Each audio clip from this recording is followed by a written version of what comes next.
Madam President, Mr. Secretary General, world leaders, ambassadors, and distinguished delegates, 1 year ago I stood before you for the first time in this grand hall.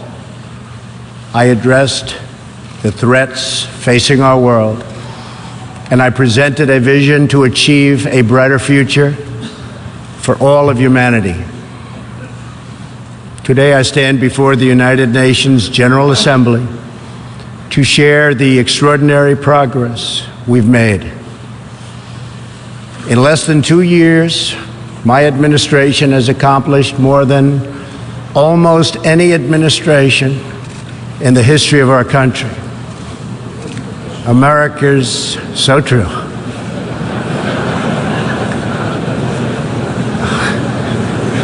Didn't expect that reaction, but that's okay.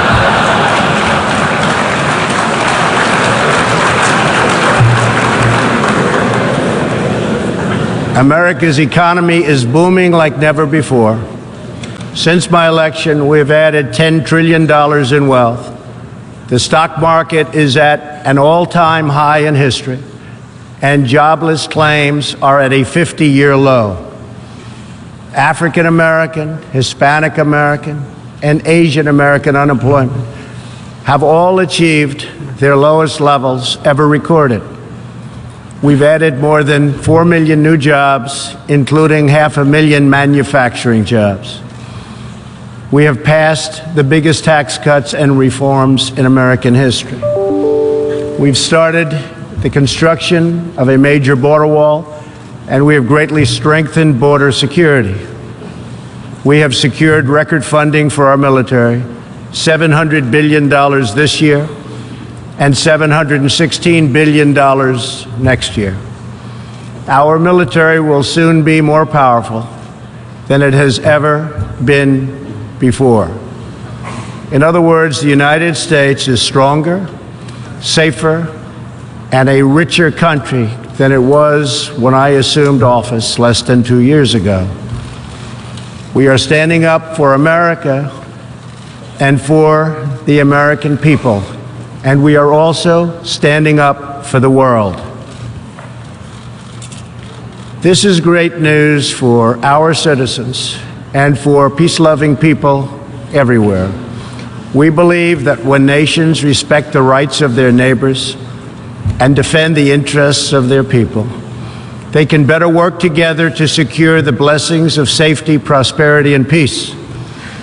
Each of us here today is the emissary of a distinct culture, a rich history, and a people bound together by ties of memory, tradition, and the values that make our homelands like nowhere else on earth.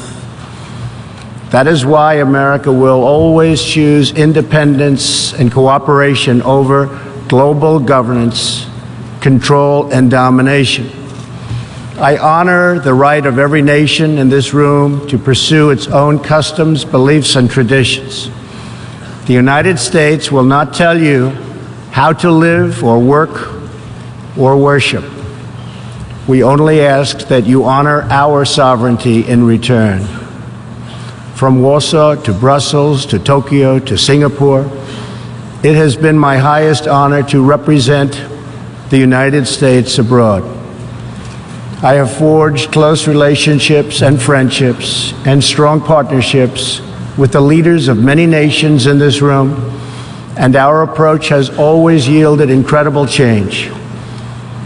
With support from many countries here today, we have engaged with North Korea to replace the specter of conflict with a bold and new push for peace. In June, I traveled to Singapore to meet face-to-face with North Korea's leader, Chairman Kim Jong-un. We had highly productive conversations and meetings, and we agreed that it was in both countries' interest to pursue the denuclearization of the Korean Peninsula. Since that meeting, we have already seen a number of encouraging measures that few could have imagined only a short time ago. The missiles and rockets are no longer flying in every direction. Nuclear testing has stopped. Some military facilities are already being dismantled. Our hostages have been released, and as promised, the remains of our fallen heroes are being returned home to lay at rest in American soil. I would like to thank Chairman Kim for his courage and for the steps he has taken, though much work remains to be done. The sanctions will stay in place until denuclearization occurs. I also want to thank the many member states who helped us reach this moment, a moment that is actually far greater than people would understand, far greater, but for also their support and the critical support that we will all need going forward. Special thanks to President Moon of South Korea, Prime Minister Abe of Japan, and President Xi of China. In the Middle East, our new approach is also yielding great strides and very historic change. Following my trip to Saudi Arabia last year, the Gulf countries opened a new center to target terrorist financing. They are enforcing new sanctions, working with us to identify and track terrorist networks, and taking more responsibility for fighting terrorism and extremism in their own region. The UAE, Saudi Arabia, and Qatar have pledged billions of dollars to aid the people of Syria and Yemen, and they are pursuing multiple avenues to ending Yemen's horrible, horrific civil war. Ultimately, it is up to the nations of the region to decide what kind of future they want for themselves and their children. For that reason, the United States is working with the Gulf Cooperation Council, Jordan, and Egypt to establish a regional strategic alliance so that Middle Eastern nations can advance prosperity, stability, and security across their home region. Thanks to the United States military and our partnership with many of your nations, I am pleased to report that the bloodthirsty killers known as ISIS have been driven out from the territory they once held in Iraq and Syria. We will continue to work with friends and allies to deny radical Islamic terrorists any funding, territory, or support, or any means of infiltrating our borders. The ongoing tragedy in Syria is heartbreaking. Our shared goals must be the de-escalation of military conflict, along with a political solution that honors the will of the Syrian people. In this vein, we urge the United Nations-led peace process be reinvigorated.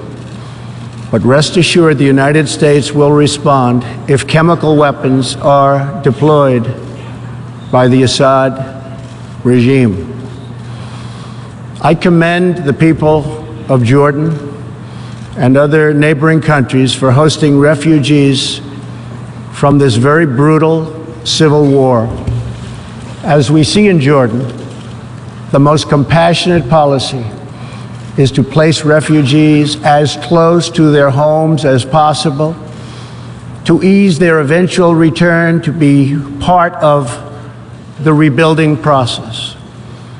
This approach also stretches finite resources to help far more people, increasing the impact of every dollar spent.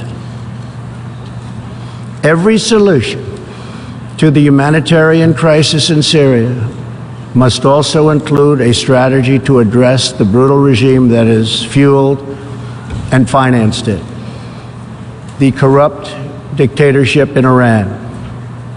Iran's leaders sow chaos, death, and destruction. They do not respect their neighbors or borders, or the sovereign rights of nations. Instead, Iran's leaders plunder the nation's resources to enrich themselves and to spread mayhem across the Middle East and far beyond.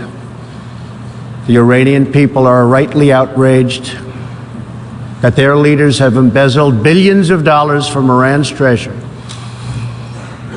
seized valuable portions of the economy, and looted the people's religious endowments, all to line their own pockets and send their proxies to wage war.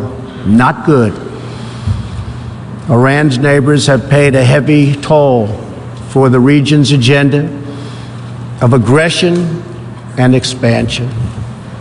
That is why so many countries in the Middle East strongly supported my decision to withdraw the United States from the horrible 2015 Iran nuclear deal and reimpose nuclear sanctions. The Iran deal was a windfall for Iran's leaders.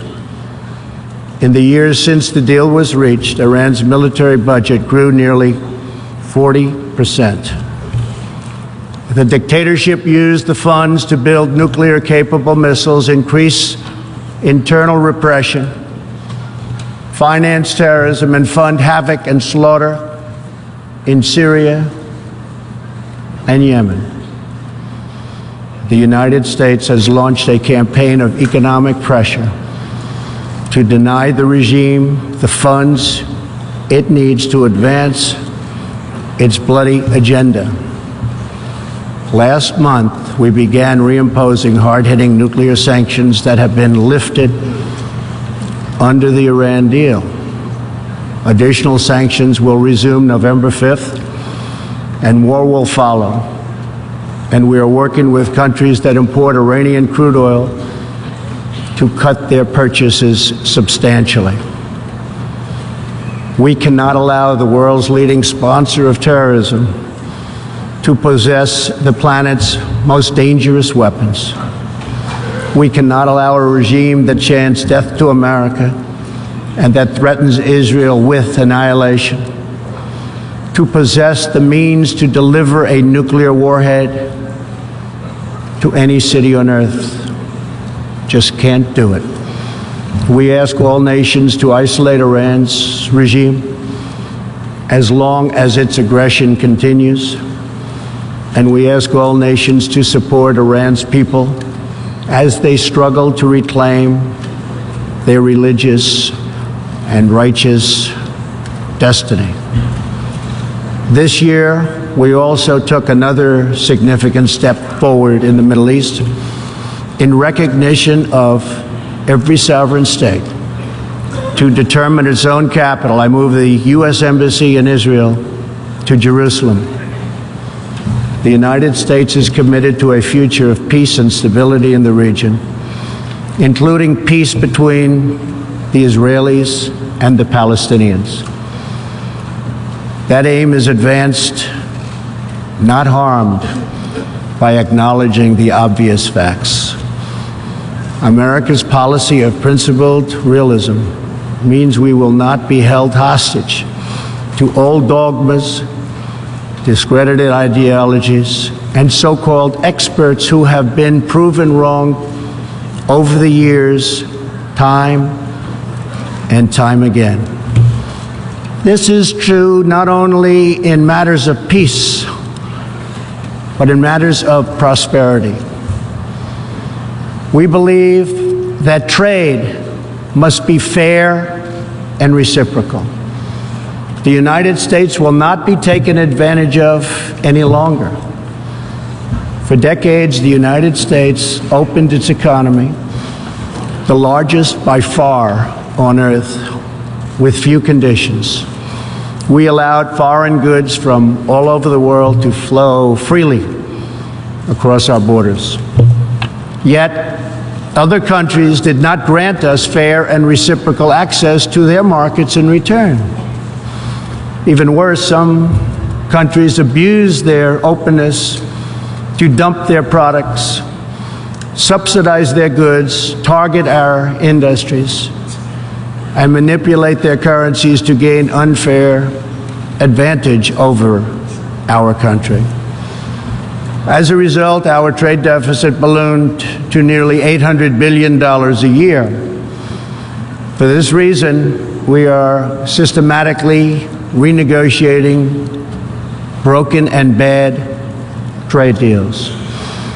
Last month, we announced a groundbreaking U.S.-Mexico trade agreement.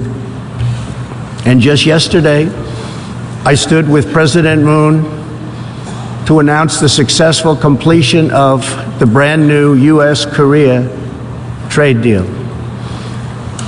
And this is just the beginning. Many nations in this hall will agree that the world trading system is in dire need of change.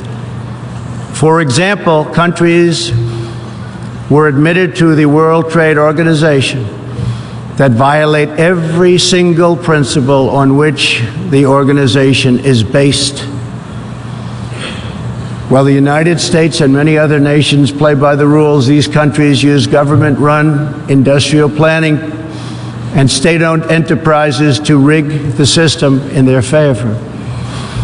They engage in relentless product dumping, forced technology transfer, and the theft of intellectual property. The United States lost over 3 million manufacturing jobs, nearly a quarter of all steel jobs, and 60,000 factories after China joined the WTO. And we have racked up $13 trillion in trade deficits over the last 2 decades. But those days are over. We will no longer tolerate such abuse. We will not allow our workers to be victimized, our companies to be cheated, and our wealth to be plundered and transferred. America will never apologize for protecting its citizens.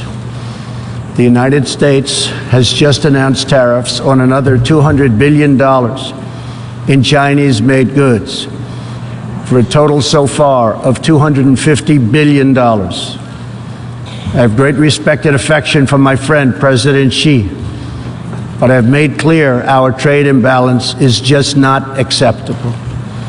China's market distortions and the way they deal cannot be tolerated. As my administration has demonstrated, America will always act in our national interests. I spoke before this body last year and warned that the UN Human Rights Council had become a grave embarrassment to this institution, shielding egregious human rights abusers while bashing America and its many friends. Our ambassador to the United Nations, Nikki Haley, laid out a clear agenda for reform, but despite reported and repeated warnings, no action at all was taken. So the United States took the only responsible course. We withdrew from the Human Rights Council, and we will not return until real reform is enacted. For similar reasons, the United States will provide no support in recognition to the International Criminal Court. As far as America is concerned, the ICC has no jurisdiction, no legitimacy, and no authority. The ICC claims near universal jurisdiction over the citizens of every country, violating all principles of justice, fairness, and due process. We will never surrender America's sovereignty to an unelected, unaccountable global bureaucracy. America is governed by Americans. We reject the ideology of globalism, and we embrace the doctrine of patriotism. Around the world, responsible nations must defend against threats to sovereignty not just from global governments, but also from other new forms of coercion and domination. In America, we believe strongly in energy security for ourselves and for our allies. We have become the largest energy producer anywhere on the face of the earth. The United States stands ready to export our abundant, affordable supply of oil, clean coal, and natural gas. OPEC and OPEC nations are, as usual, ripping off the rest of the world. And I don't like it. Nobody should like it.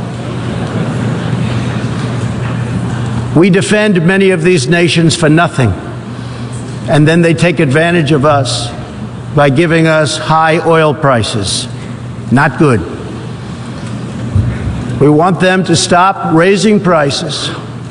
We want them to start lowering prices, and they must contribute substantially to military protection from now on. We are not going to put up with it, these horrible prices, much longer. Reliance on a single foreign supplier can leave a nation vulnerable to extortion and intimidation.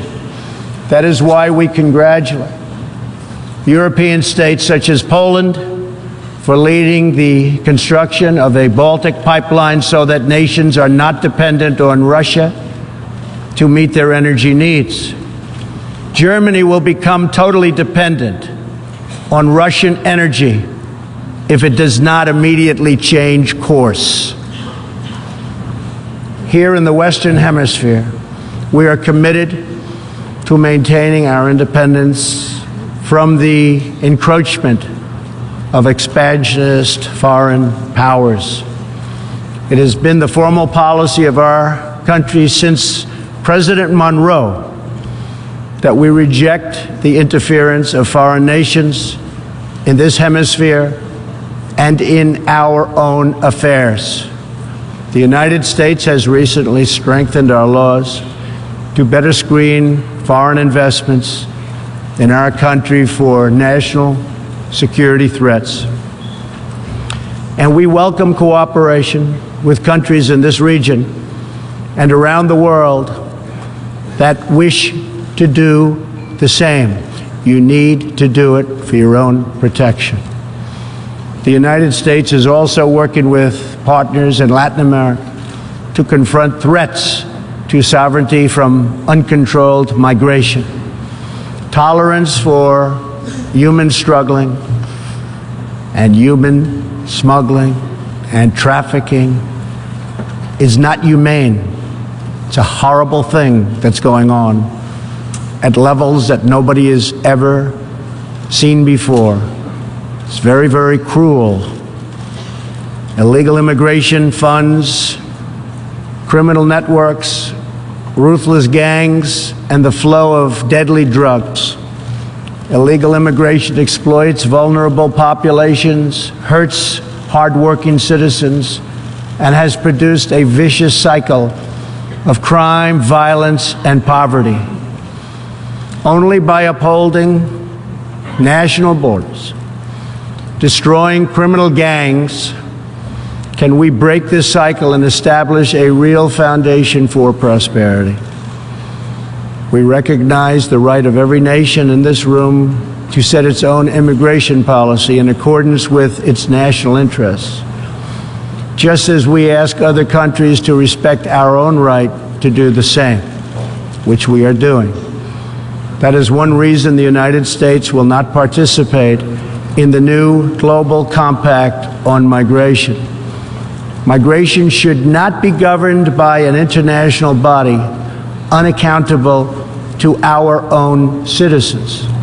Ultimately, the only long-term solution to the migration crisis is to help people build more hopeful futures in their home countries. Make their countries great again.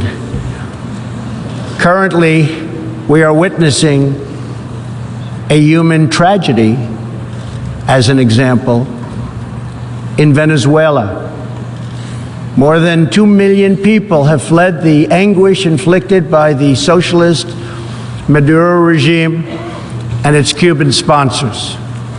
Not long ago, Venezuela was one of the richest countries on earth.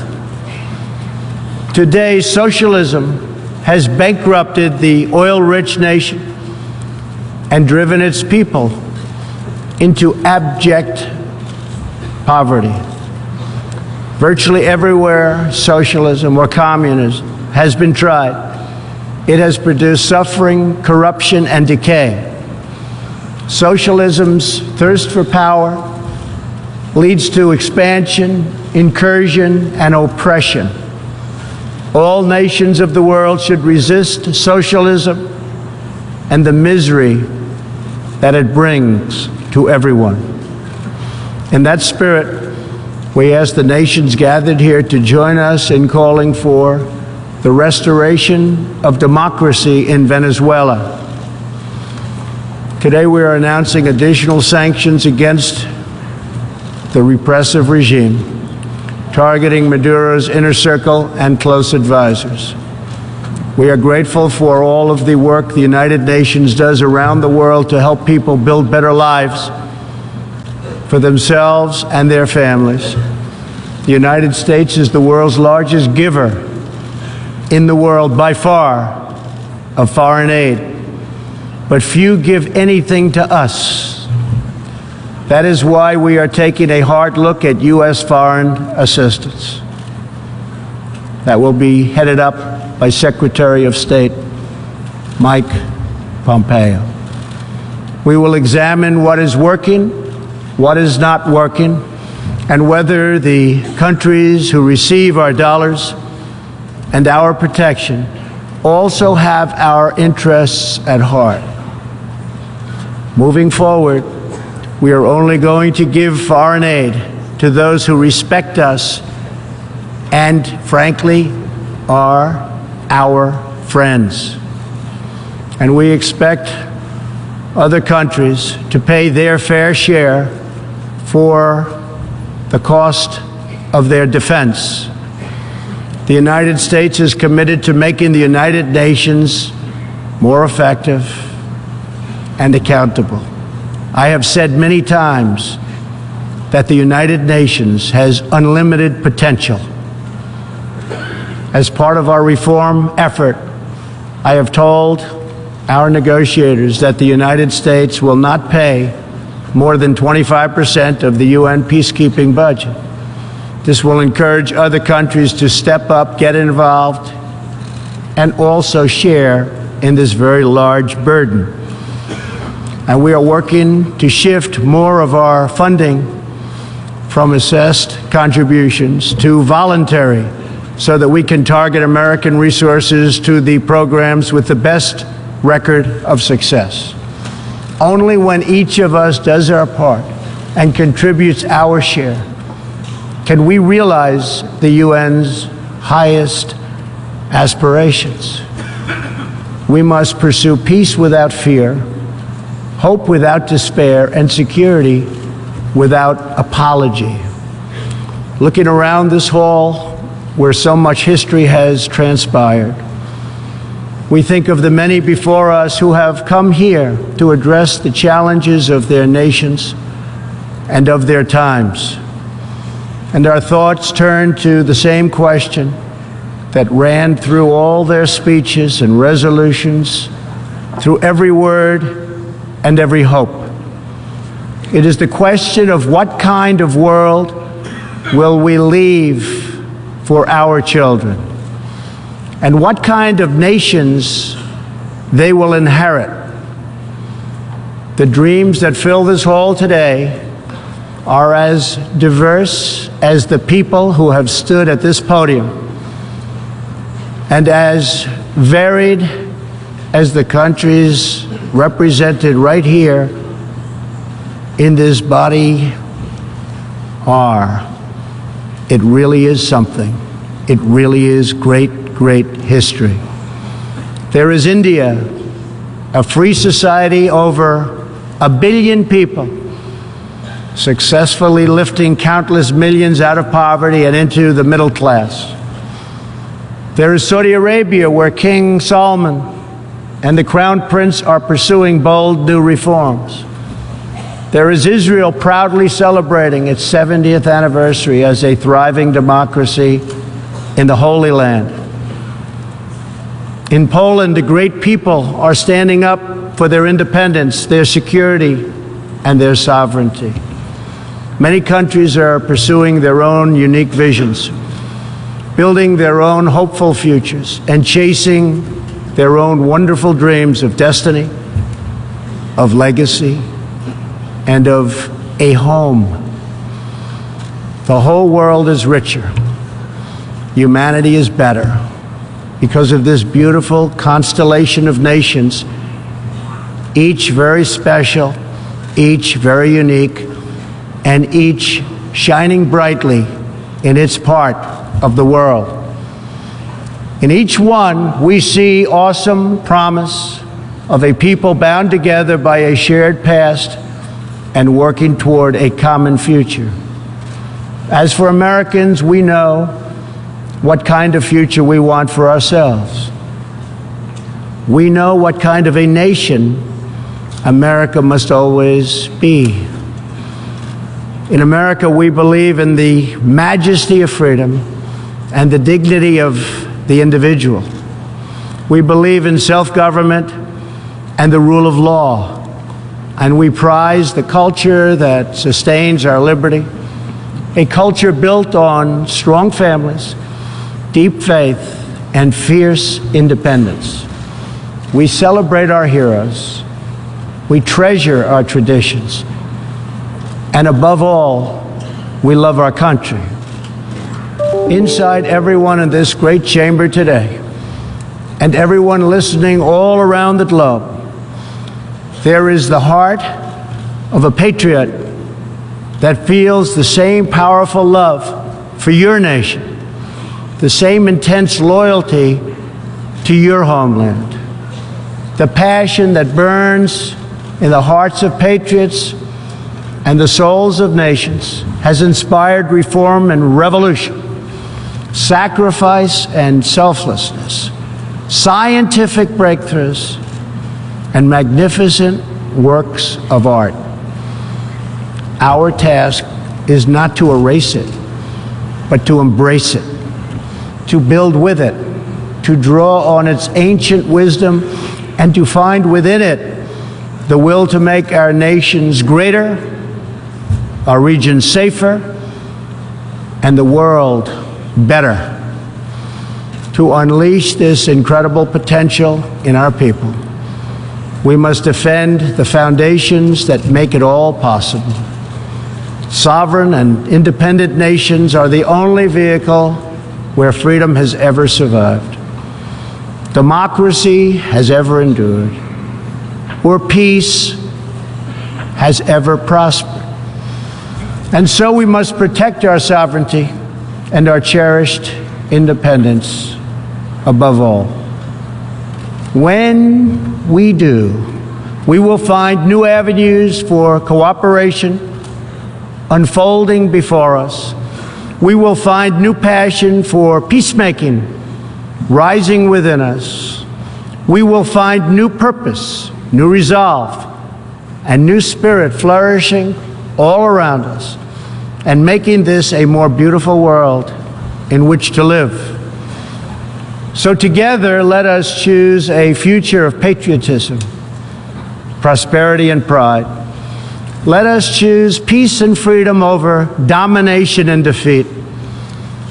And let us come here to this place to stand for our people and their nations, forever strong, forever sovereign, forever just, and forever thankful for the grace and the goodness and the glory of God.